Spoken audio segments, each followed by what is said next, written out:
خواتین ایسی ہیں کہ جو شادی شدہ ہیں وہ اپنے شوہروں سے اجازت لیں، غیر شادی شدہ ہیں تو اپنے ولی سے بس اپنے والدین سے. البتہ شوہر کی اجازت کا مسئلہ ذرا الگ ہے، والدین کی اجازت کا مسئلہ اذیت کے مسئلے سے ذرا مربوط ہے.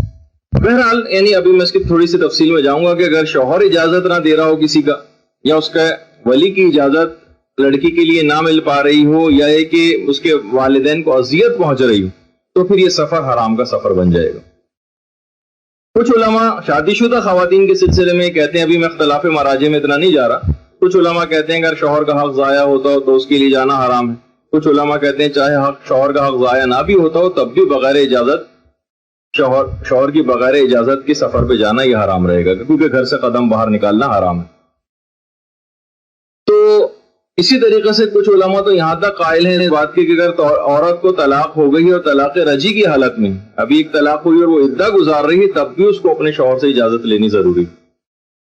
اور اگر طلاق بائن ہو گئی ہو اور اس کا عدہ گزار رہی ہو تو طلاق بائن کے عدے میں خیر شوہر کی اجازت کی ضرورت نہیں. یہ تھوڑے سے کچھ ایک آدھ مسئلے میں نے اضافی بتا دیے کہ کبھی ایسا کوئی موقع پیش آ جائے تو بار بار سفر کے احکام بتانے کا موقع نہیں ملتا ہے. اس موقع کے تحت ہی اگر کچھ ضمناً ایسے مسائل ذکر ہو جائیں تو کان میں بات پڑ جاتی ہے.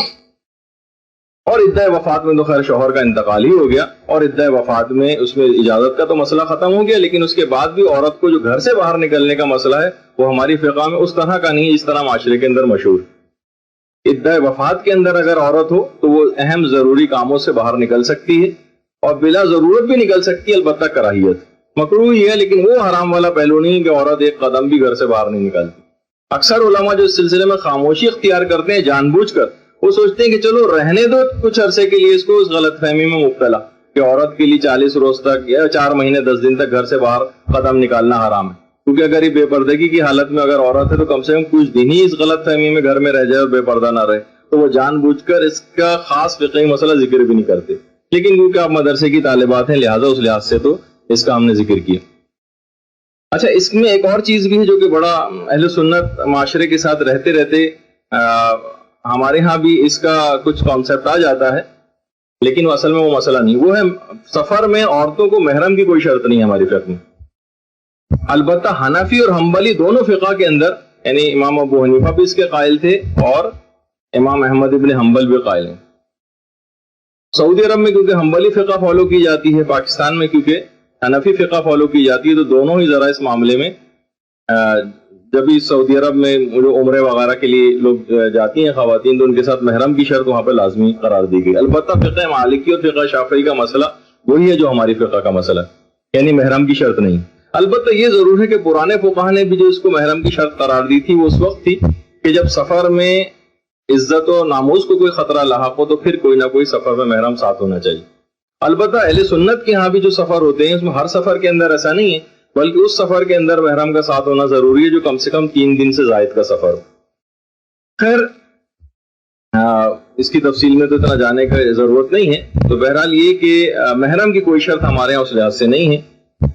البتہ اس لحاظ سے کہ جو خاص طور پر غیر شادی شدہ خواتین بھی ہیں اور وہ اس سفر میں جا رہی ہیں، لیکن ان کے والدین کو اذیت نہیں ہونی چاہیے اس سفر سے.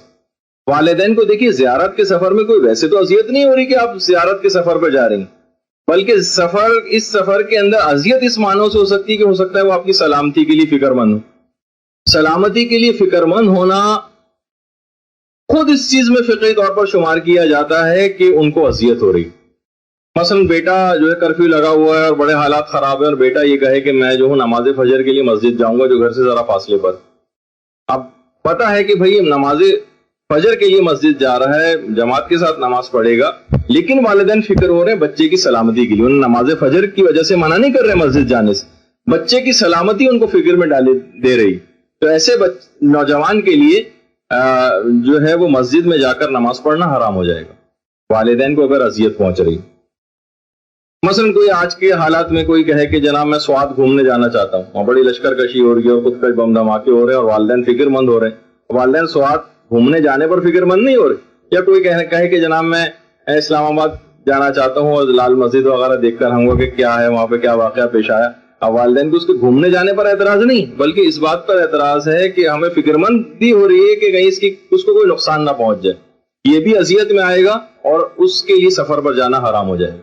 تو اگر آپ نے زور زبردستی کچھ خواتین نے اس طرح سے اجازت لی ہے تو ان کو ذرا دل سے والدین کو اس طور پر تیار کر کے راضی کریں, ورنہ ایسا نہ ہو کہ سفر حرام کا سفر بن جائے. شادی شدہ عورتیں ہیں, اپنے شوہروں سے باضابطہ اور صحیح طریقے سے راضی کر کے ان سے اجازت لیں, اور اجازت ملنے اگر اجازت نہیں ملی تو پورا سفر حرام کا سفر ہو جائے گا, حتیٰ کہ سفر میں جو آپ قصر نمازیں پڑھیں گی سہولت بھی آپ سے چھین لی جائے گی اور آپ کو سفر میں پوری نمازیں پڑھنا پڑیں گی اور سفر معصیت یہ قرار پائے گا, نیکی برباد اور گناہ لازم آئے گا.